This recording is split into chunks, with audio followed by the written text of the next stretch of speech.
Alright, hey, it's Mick here. I made it back. Alright. There's the car.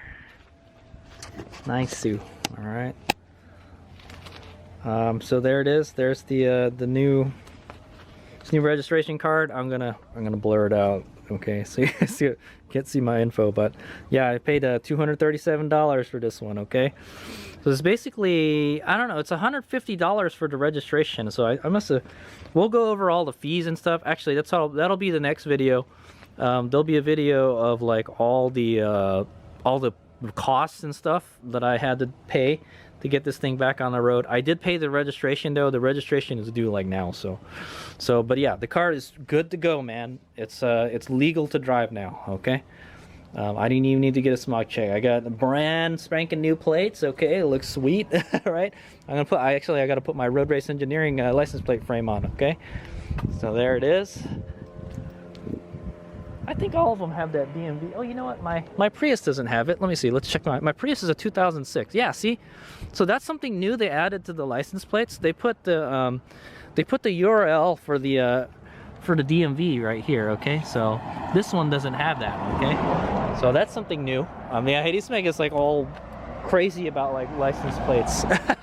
Okay, I've been really critical about license plate, but it doesn't matter because I'm going to put a license plate frame over it anyways. I think it's going to cover it up. So, but yeah, so all the new, looks like as of 2020, at least if you get new plates in 2020, you're going to get a one with a URL that says dmv.ca.gov on it. Okay, that's the DMV's website.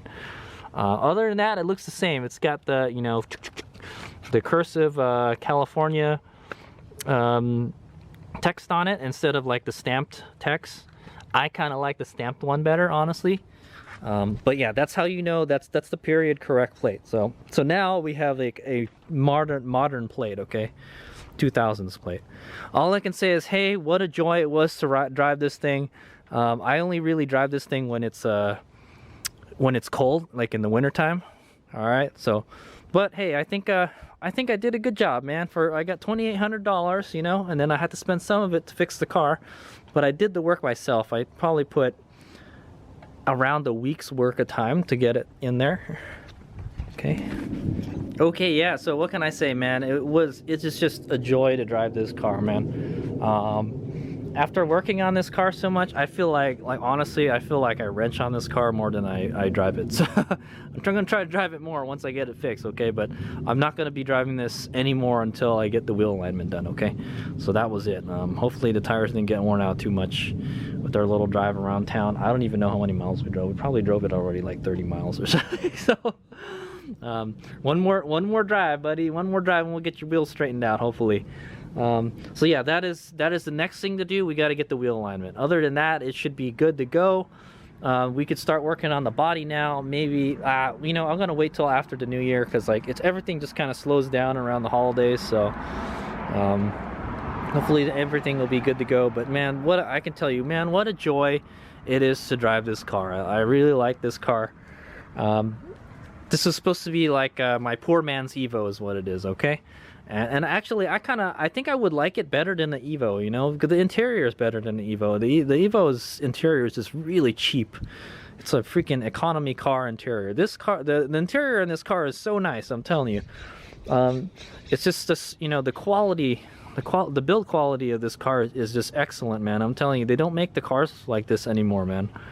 So that's why it just, you know, it's just such a joy to drive this car. And especially even after working on this car, I noticed that, like, yeah, you know, all the previous owners, they put so much time and effort into getting this car to be nice and everything, and like it would in such a waste to just let it go to a scrapyard, you know. That's the way I didn't want this thing to end. So I saved it. So I kept this guy on the road. We should try to keep all these Galant VR4s on the road as much as possible, you know. If you know, if it's totaled and beyond repair, then that, you know, that's another thing. But definitely this was within my power to keep it back on the road, and that's what I did. Okay, so I knew, but yeah, it was a big hassle. Like I said, I had to take off like pretty much a week to get everything all fixed, take everything out, put the new crossmember. The crossmember was a lot of work, man. But really, that's the only thing I replaced, you know. And then there's just the body damage to fix. So I don't know how much the body damage is gonna cost to fix is the problem. So hopefully I can find a good body man that'll give me a good deal, you know. Maybe they can help fix some of this stuff. Like the wing would be easy to do. I think the wing, all you have to do is like sand off all the clear coat, most of the clear coat, you know. Just sand off the clear coat that you can see, and then just shoot a clear over it. It's not that hard, you know. That would be easy fix. But I think it's cheaper to paint the car than just to do like bits and pieces of it, you know. That's what I want to say. So it would be better just to paint the whole car, or just to re-clear the whole car. But basically all the clear coat is like faded on the car, man. It's just been out in the sun way too long. I hate to leave it out on the street, you know, or outside in the environment, but it just, you know, I got to do it, you know. I don't have my own house, so I would keep it in the garage, but I got too many motorcycles, so yeah. So the next thing is we got to do the wheel alignment so the car will be good to drive.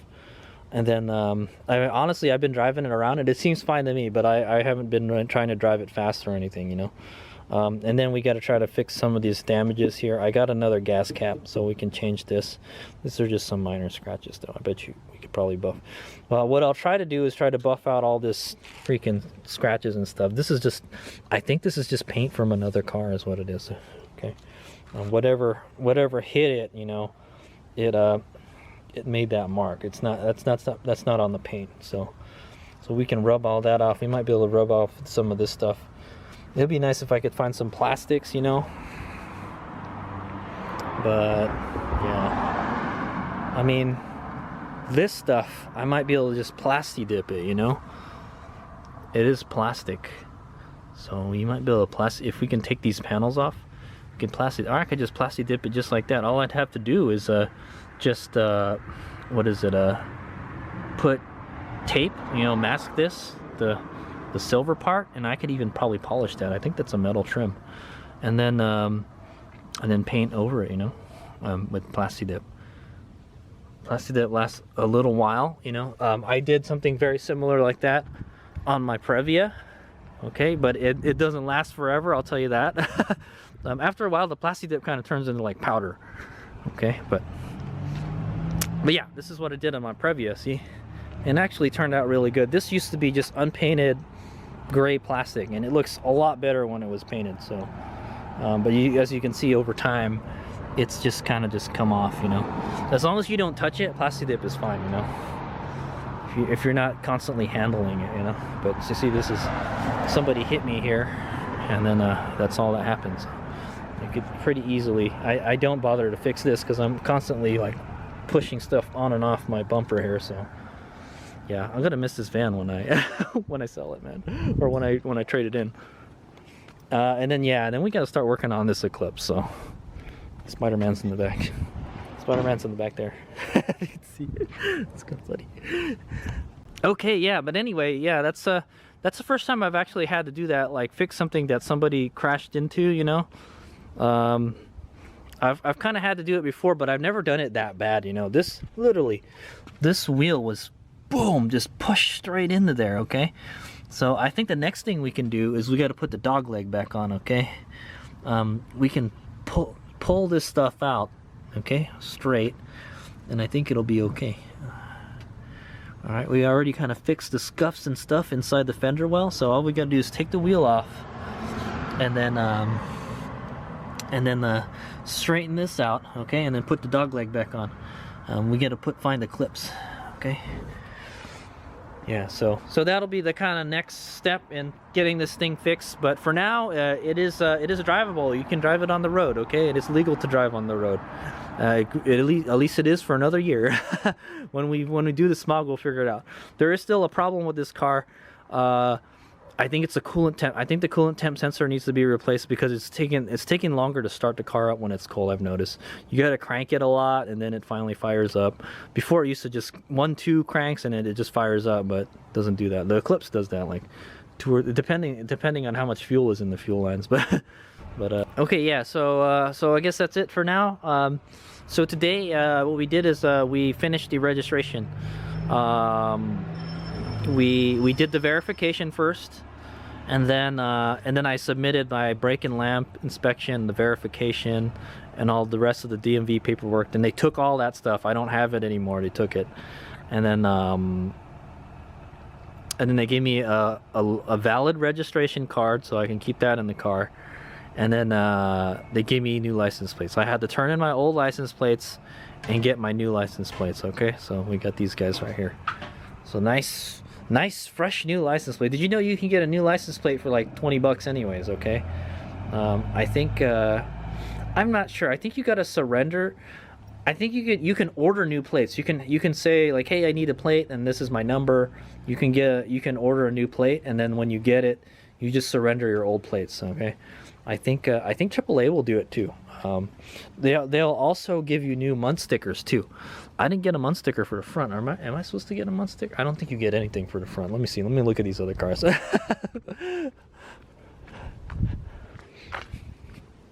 Yeah. There's nothing that goes on the front. Okay, but I will put my road race engineering plate thing back on. And yeah, maybe we can get the body shop to fix this little rust spot here too. That's a little thing that's been bothering me since I've had this car.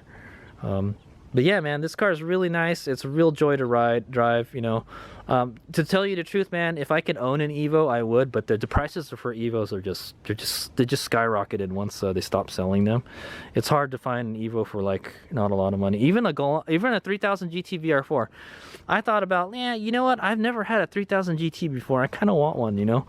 That 3000 GT was kind of like my dream car when I was a kid, you know. And this is like this is a VR4, but it's not a 3000 GT VR4.